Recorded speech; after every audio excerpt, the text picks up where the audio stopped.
Now we would like to hear from you, Mr. Trump. We, first of all, appreciate that you would take time out of your schedule to come down here. I think it's an important area. We recognize your success in the very areas that we're talking about and look forward to hearing what you have to say about, number one, your opinions, but also what you've heard here today. Well, thank you very much, Mr. Chairman and members of the subcommittee. It's a great honor to have been invited, and if I can lend a hand, I would certainly love to do so. I have to start by saying I'm a big fan, a very big fan of the United Nations and all it stands for. I can't speak as to what's been happening over the last number of years because it certainly hasn't been good. But the concept of the United Nations and the fact that the United Nations is in New York is very important to me and very important to the world as far as I am concerned. So I am a big fan, such a fan, in fact, that at great expense I built a building across the street. It's the tallest apartment house in the world. It's been a tremendously successful building, sold out, and I'm very proud of it. And if the United Nations weren't there, perhaps I wouldn't have built it in that location. So it means quite a bit to me. My involvement with the United Nations began with a letter which I will give to the committee from the ambassador to the United Nations from Sweden. And it's a long letter and a very beautifully written letter. And essentially, he read an article about the success of Trump World Tower, which is the building that I can show you right here.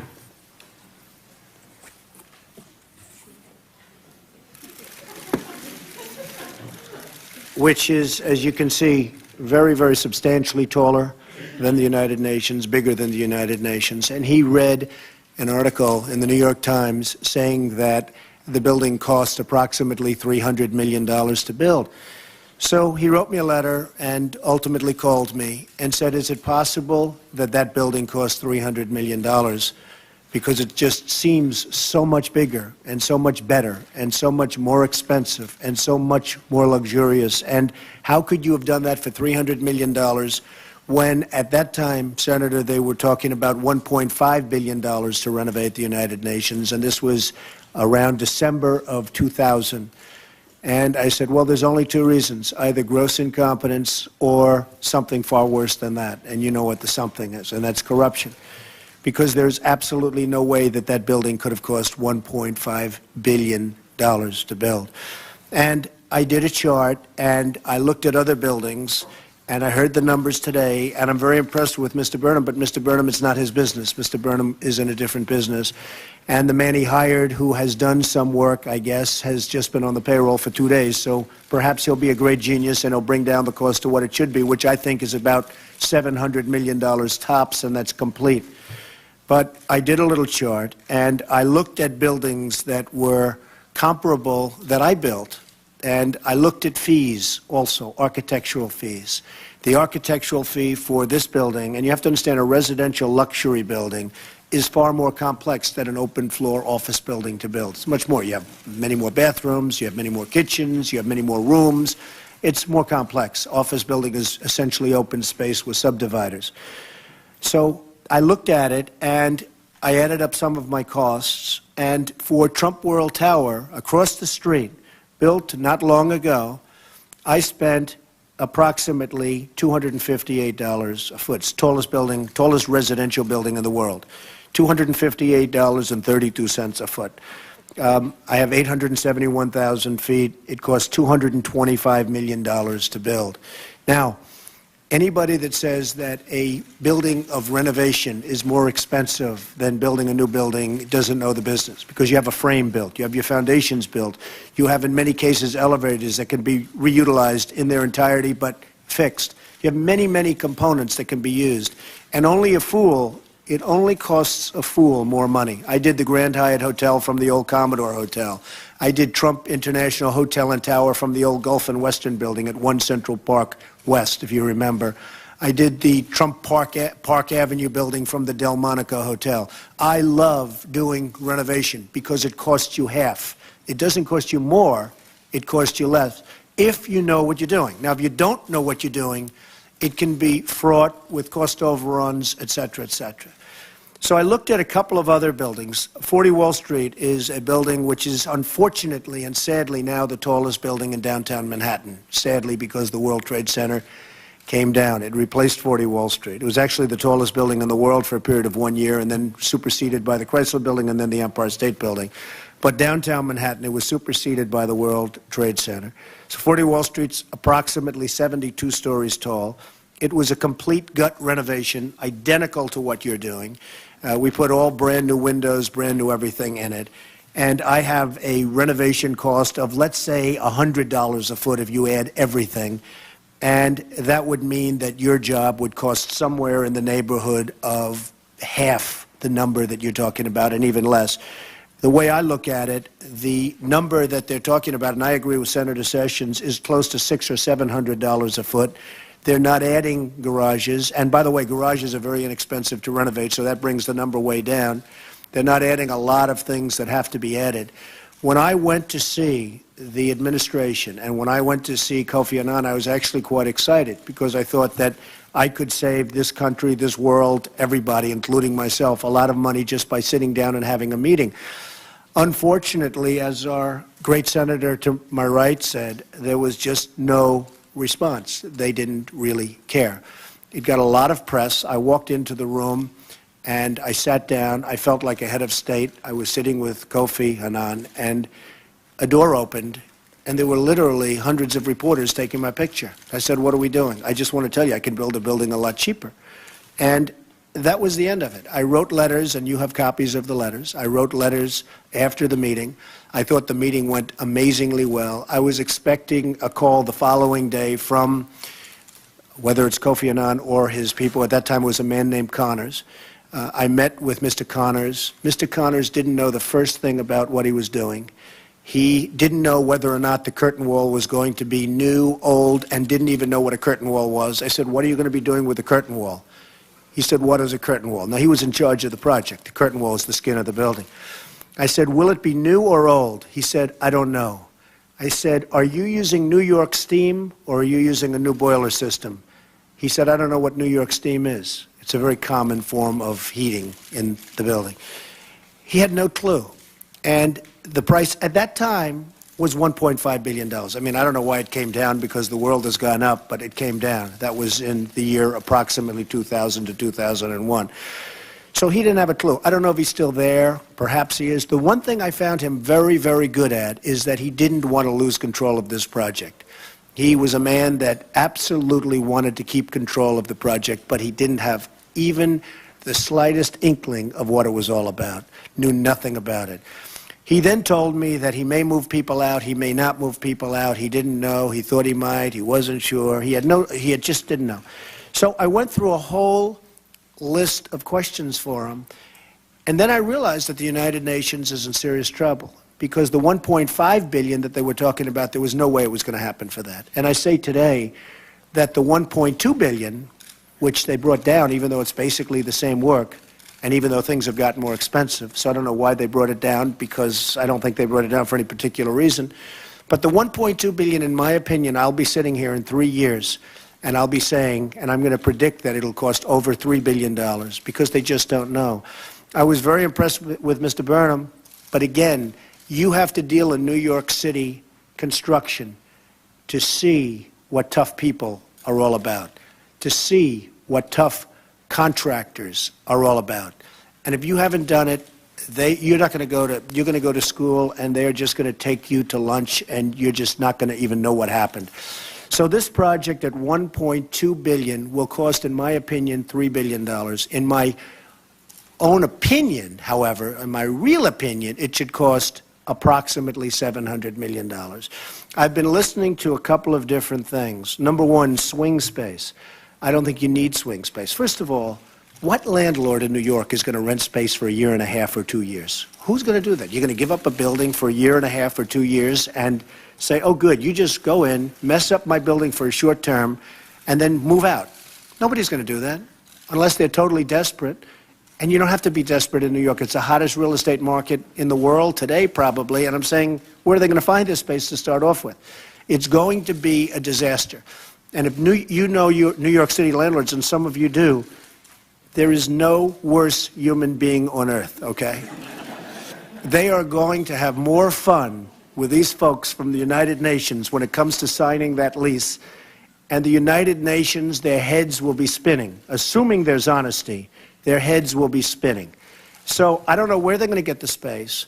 They're going to have to pay so much, and no landlord's going to fix the space. I mean, you know, I'm listening to these people that are very naive, and I respect them, but they're very naive in this world. Now, I might be naive in their world, but in this world, they're naive. To think that they're going to go into a building and rent hundreds and hundreds of thousands of feet of space, if they can find such a building, and I don't know of any building like that, and then they're not going to have to pay for the renovation of that space and fixing up the space for a couple of years. Now, people do that, but they sign 25 and 30-year leases. I don't mind going into an office building and fixing up space, but I sign a 30-year lease or a 20-year lease or at least a 15-year lease.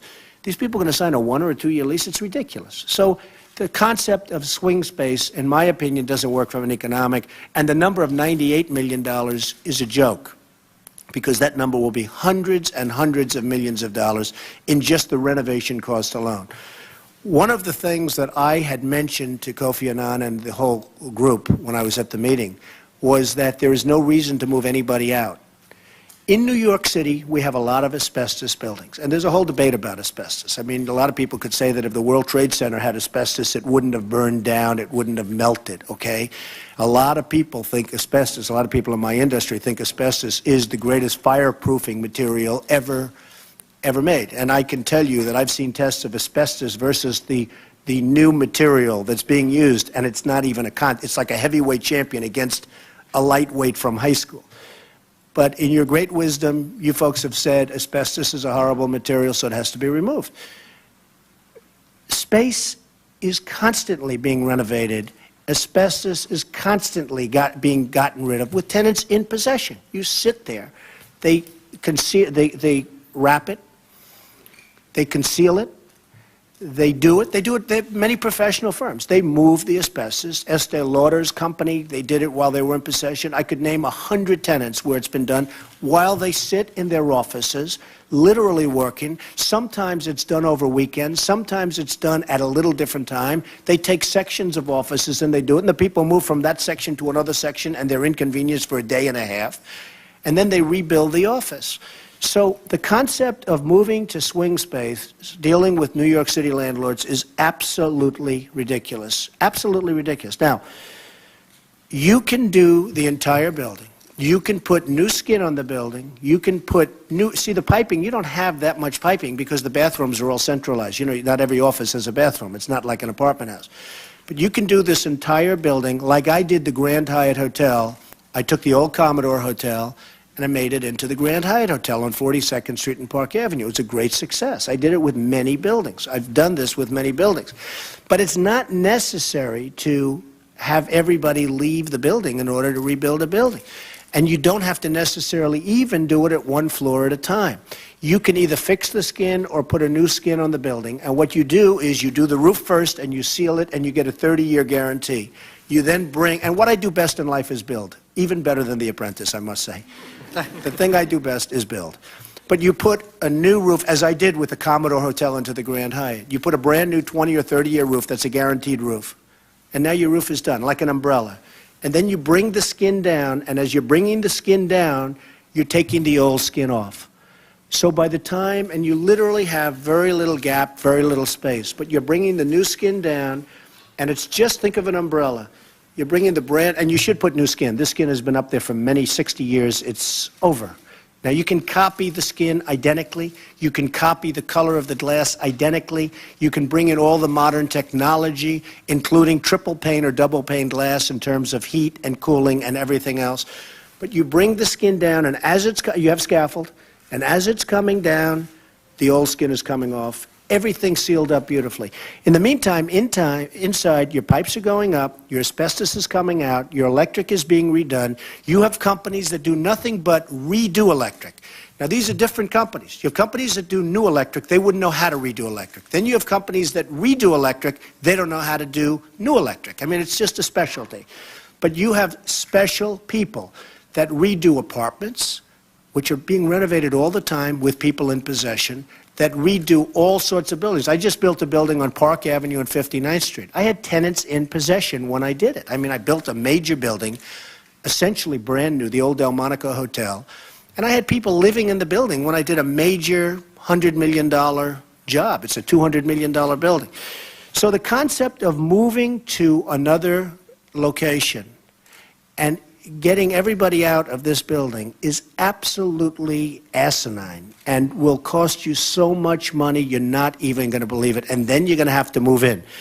Many other things. When I did the Wallman Rink, the city of New York was boggled down for a period of 7 years. They had spent $21 million. It was a tremendous embarrassment to the Koch administration. And I said, I'd like to take over the project. And they said, the New York Times came out with an editorial, the New York Post came out with a great editorial, and they said, let Trump do it. And finally, the city had let me do it. And I rebuilt, and believe me, I used nothing that was there before. Everything had to be gutted out because it was totally incompetently done. 7 years, $21 million. I redid it, and the senator remembers this very well, I guess. I redid it in 3 months for $1.8 million, and it opened, and I still run it today, and that was quite a while ago. This is no different, and in fact, in a certain way, this is even easier. All week long, you have tenants in New York renovating their space. You have buildings being renovated with what we call tenants in possession. I mean, they're tenants in possession. They're in possession of the space. Now, I listened to one thing, and I've seen one thing and one number that sticks out more than all of the rest. Because whether or not somebody doesn't know what New York steam is or what boilers are and whether or not they have boiler rooms, which the people at the United Nations didn't do. But the number of $44 million for an architect is one of the great numbers in the history. In fact, I think this man is a genius, whoever he may be, wherever he may be in Italy. I think he's a great genius. I would like to meet him. He is without question the richest architect in the world. And I listened as one person said, I think they only got 500,000. Another person said, I think they got $1 million, and then changed their mind, and it was 7.8 million.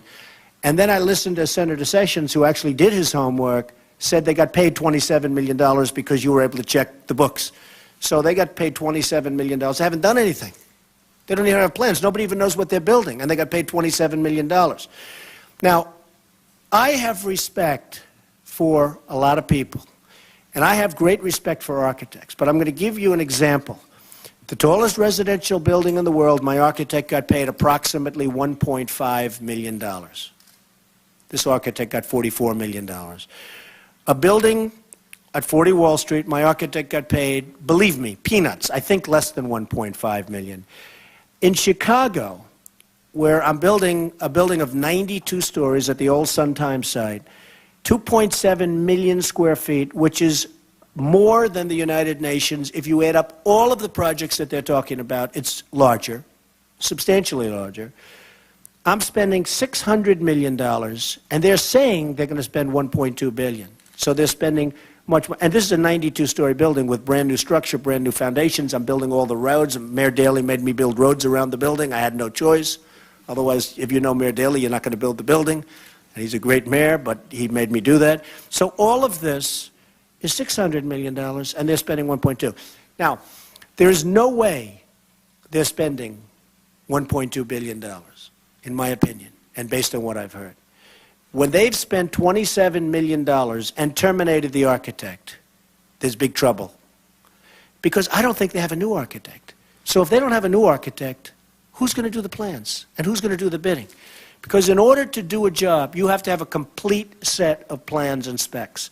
If you don't have a complete, finished, over set of plans and specs, you have nothing to bid on. There's no way you can bid. The worst thing you can do, and you said you were in the home building business for a while, the worst thing you can do, as you know, is start a job without complete plans and specs, because the subcontractors will eat your lunch, right? So it's one of those things. So they don't even have an architect. They spent $27 million, and they don't have an architect. Now, I have asked on numerous occasions to go in, and I would help them. I would love to help them. I don't want any money. I want nothing. I've made a lot of money. I don't care. I want nothing.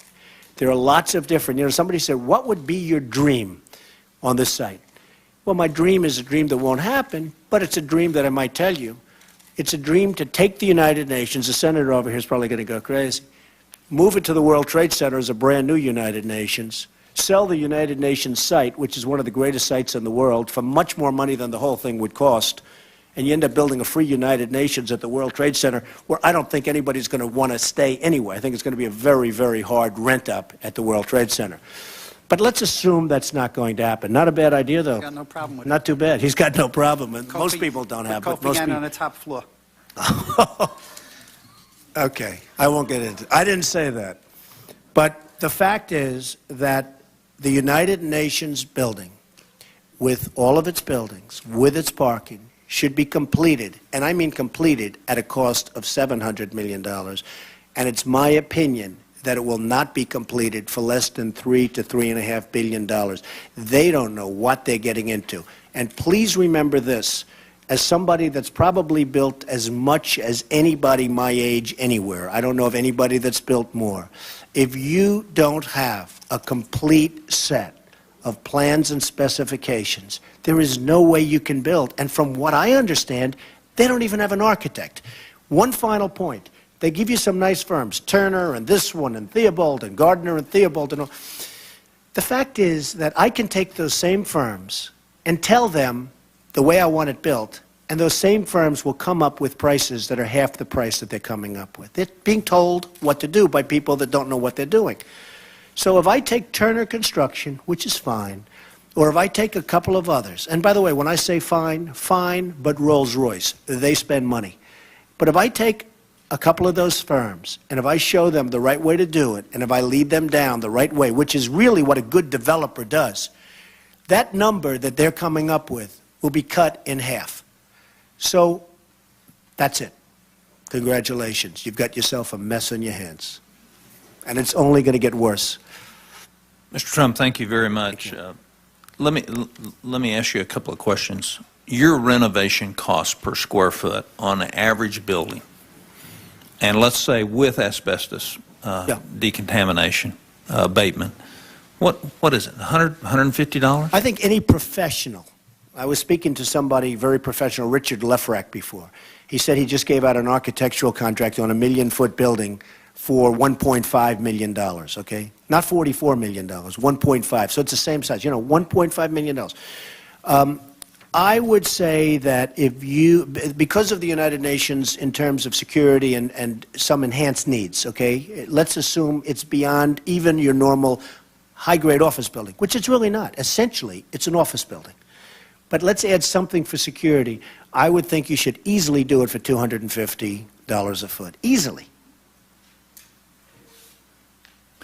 And that means complete. That's not adding up all of this other stuff, which, by the way, was not given to you. You have many things listed on that board that weren't given to you. Right, right. And when you say $250 a square foot, that's in today's dollars. So if we wait 2 years, number one, there's going to be some price inflation in that. And they don't even have an architect, so how can they start sooner than that? First of all, to do a good set of plans and specs is going to take you a good year. So if you don't have an architect even hired yet because the last one ripped you off or did whatever he did, the guy is unbelievable. I mean, this guy, I want to meet him. I can learn from that guy.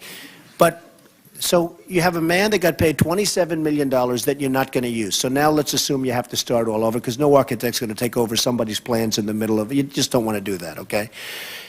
And the other thing is, how do you hire an architect from Italy? I love Italy. I love Italy. I love the Italians. How do you hire an Italian architect? What happens? Every time he wants to check the building, he gets on a plane and flies for 8.5 hours? Then he goes to the New York City building department and he doesn't even speak English? I mean, it's ridiculous. So what they have is, they really have a problem. And I don't see how they can even start. Now, if you put a developer like myself or like any one of 5 other people, and I can only think of 5, in charge of a job like that, you could have that job started immediately. You could have the asbestos removed with tenants in possession. You could have the entire building rebuilt in less than 2 years. You know, Kofi Annan asked me one question. At the time, and I'm only increasing it because of the fact that when I met him, it was 4 years ago, but at the time I said I could do it, I think, for $400 million versus their $1.5 billion. Slightly different number, right? He said, what would be the difference in the building? I said, the difference would be my building would be better, be much newer, much richer. I was putting in all brand new marble floors on the ground. I like marble. I was putting in all brand new marble floors. They have all broken up terrazzo floors. Under their plan, they were leaving these all broken floors. They're broken, old, and terrazzo is not exactly a great material. It's garbage. But I was putting in all brand new marble. I was putting in an all new curtain wall. They were going to fix their curtain wall. If you fix that curtain wall, it's a disaster. You have to put in a brand new curtain wall. You'll get another 50 years. If you fix it, it's not the answer. It's going to leak. It's going to be a problem. So he asked me the question, and I said, the answer is it's going to be better. It will be brand new in its entirety. You won't have to move anybody out. You won't have to go and build. At that time, they were talking about, as you remember, building a new building to house the people, and they were going to put the building, and they were actually thinking about then ripping the building down. Okay, I said, that's a real beauty. But they don't know what they're doing, so here I am. So if the United Nations decides to go ahead on the track that they're going now and go out for a $1.2 billion contract, you going to go get that business? No. I'm not going to get it. First of all, they don't know what they want. They don't know what they have. They have no idea what they're doing. It's a problem where you can't bid on a job like that, and I wouldn't bid on it anyway. I offered my services free. I wanted to save close to $1 billion, actually $1.1 billion at the time. I wanted to save $1 billion for the United Nations, for the world, in a sense. I wanted to do it. I like doing it. I like doing the Woolman skating rink. I mean, this is a bigger version of the Woolman skating rink. That's all it is to me. And I said, I don't want a fee. I don't want anything. They didn't like the idea. Now, the senator would have his own reasons. He's stronger on it than me. But they didn't want the idea. Are you surprised, Senator, about that? No, I think that'd be a good location, and I did spoke in jest, and I apologize for the jest, but I think the downtown Manhattan would be a good site, or where it presently is, and I think you could do an outstanding job. Anybody could, as long as you have accountability and you have real transparency and you have real bids going on and real people managing these projects. I think that's not going to happen. I think it's a very interesting idea, but I think it's not going to happen. I love the idea of the downtown switch, sell the land, you'll make such a fortune on the land, et cetera, et cetera. It's not going to happen from a practical standpoint. It should happen, but it's not going to happen. But just in terms of the renovation itself, you have to get the right architect. I mean, there are architects and there are architects. You have to get the right architect, and you have to know who those architects are. I mean, I can only think of 5 architects that would do a great job on this building.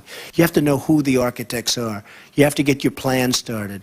You have to do it as a renovation, and the renovation should be done quickly, effectively.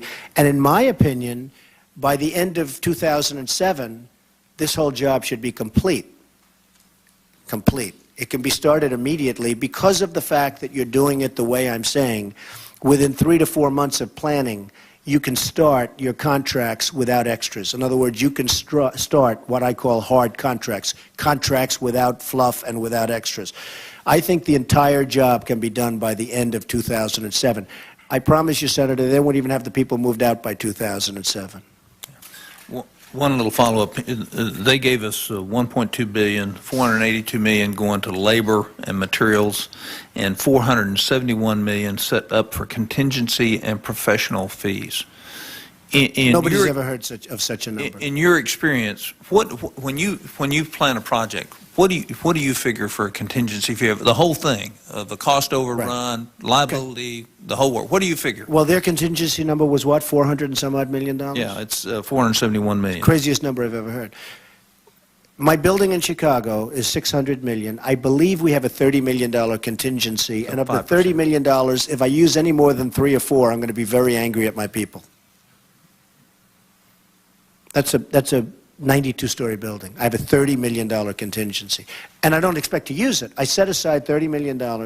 I expect that if I use more than $3 million, I'm going to be a very unhappy camper. To have a $400 and some odd million contingency is totally unheard of. Thank you. Senator Dayton. Thank you, Mr. Chairman. Well, you build good buildings, Mr. Trump. Thank you. I go in them. I go to Napoleon, so I Very good. go in them. And when can you start? Well, I'd like to do, you know, it was amazing. The Swedish ambassador just piqued my attention, and he should get a lot of the credit for this. I mean, his letter is here. It's such a beautifully written letter, and it's written by a man of, I don't even know him. It's written by a man of great common sense. And you met with the Secretary General 4 years ago? 4 years ago. So, and I see here this United Nations General Assembly capital plan I referred to before is dated June of 2000. Right. So, I mean, this project now in 5 years this project could has have been gone done nowhere. Right. I could have built it twice. Yeah. I could have built it twice. How does the United Nations, or how does, you know, whoever it is, the lender, if we're going to be the lender, how do you regain control of the project? You start with a developer? Well, actually, Mr. Burnham said, I'd like to call you tomorrow, and I thought that was terrific. Honestly, I thought that was terrific. This is what I do. This is what I do the best. And I'm in New York, and as the Senator said, Senator Sessions, New York is a tough place to do business. And, you know, I've had great success, and sometimes you take your lumps. You have to know the contractors. I know every contractor in New York. I know the ones that are going to, I'm not going to say the word, there's too many wonderful women in the room, but I know the contracts that are going to, quote, take advantage of you.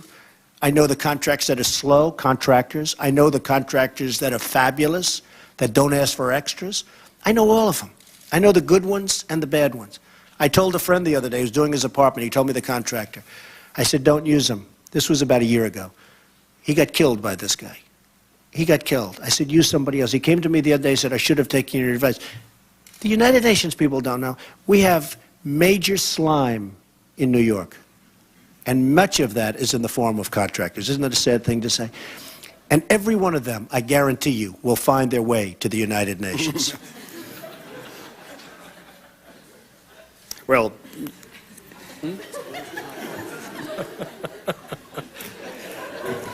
when would you like to take over rebuilding the I'll Visitor help you Center out. and a few other projects?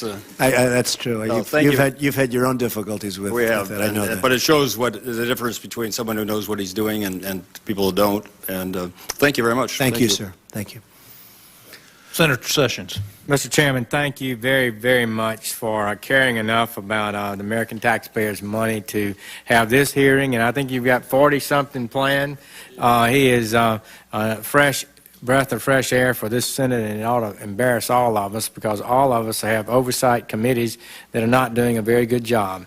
And if we could save $1 million, Mr. Trump, that's $1 million that can be used for good causes, and I think there's potential to save a lot more than that. You have given us a tutorial on reconstruction and renovation and construction and big projects. I hope people were listening, and I think the main point is you've got to know what you're doing in this city in this kind of construction project, or you can be taken to the cleaners.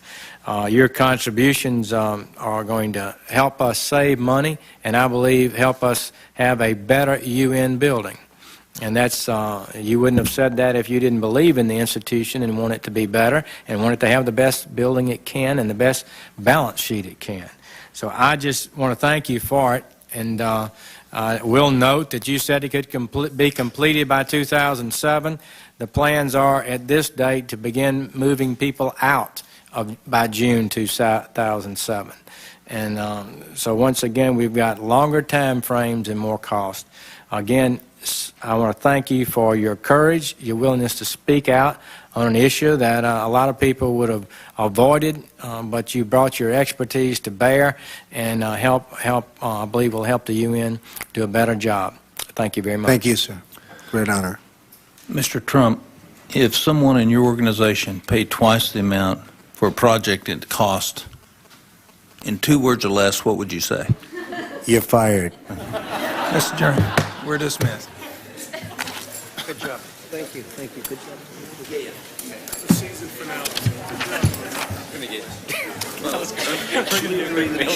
Tomorrow on Zoom, if I would. Will you do that, please? Yeah, thank you very much. I'll make sure I close it. Thank you. Great job. Thank you. Mr. Trump. Hi. Hello, how are you? You did a great job. Anything I can do in to help. Okay, I'll absolutely. get that We'll be thing in done touch. so fast, so inexpensively. And it'll I'm be, going to get you the answer. I'd love to do it, okay?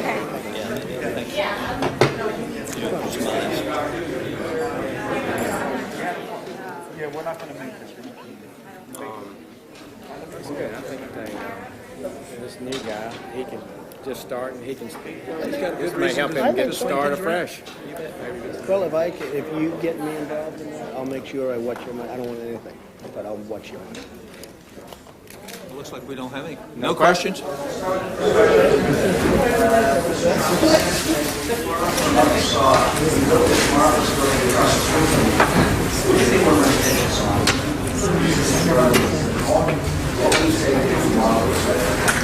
Well, I thought the fact that he came over to me and was willing to listen was really very nice and very smart. And if he did call me, I would certainly want to help the United Nations and help these great gentlemen who are working so hard to really do something with the United Nations and, you know, to spend the money more wisely. They don't want to spend it on brick and mortar if they don't have to. If they can spend half of the money or 1/3 of the money, which is really what I'm saying, and then take $1 billion and focus on AIDS and problems and famine and all of the other things that they work on, I'm all for that, and they are all for that.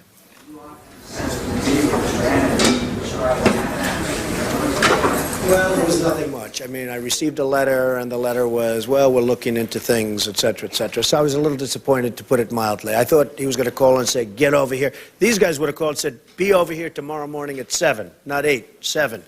But I never heard from him. He wrote a letter. It was a very nice letter, but it was a tap dance.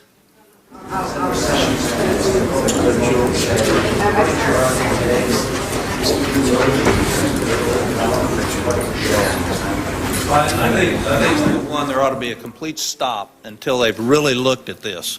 I think there's no question that this thing is a boondoggle in terms of cost. And it is going to cost more than $1.2 billion. I think the thing we heard today is they didn't know what it's going to cost, but they'd already decided on the $1.2 billion loan. I think that tells the Ronaldo thing, that he's no longer a contractor. That firm is no longer. Why? We should know that. And nobody knows exactly how much has been paid for it. So I think there's a lot of questions that the UN needs to say, time out, we'll start all over. Maybe we might learn something from one of the best developers in New York City.